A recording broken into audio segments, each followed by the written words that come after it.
वज़ीर दिफ़ा ख़ाजा आसिफ ने स्पीकर कौमी असम्बली से मुतालबा किया है कि अब सुप्रीम कोर्ट को ख़त लिखकर केसेस की कार्रवाई की तफसीलात मांगे। कौमी असम्बली में इजहार ख्याल करते हुए वज़ीर दिफ़ा ख़ाजा आसिफ का कहना था कि हमारे मैंडेट पर सवालात उठते रहे और हम अवाम में जाकर अपने रिश्ते की तजदीद करते रहे। पार्लियामान जितनी किसी इदारे ने अवाम की इतनी खिदमत नहीं की। वज़ीर दिफ़ा ने कहा कि हमारे पड़ोसी इदारे ने ऐवान की कार्रवाई की तफसीलात मांगे। पार्लियामेंट की कार्रवाई राज नहीं होती, टीवी पर नशर होती है।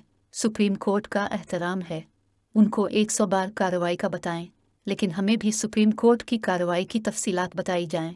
स्पीकर कौमी असम्बली सुप्रीम कोर्ट को ख़त लिखकर तफसील मांगे।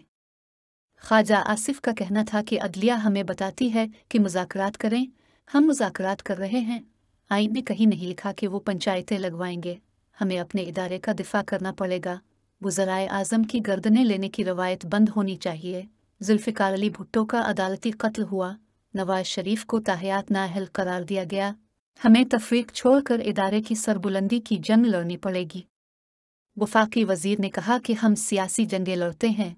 3 बार हमें घर भेजा गया, इस इदारे की गर्दनें ली गई, इस इदारे का खून हुआ।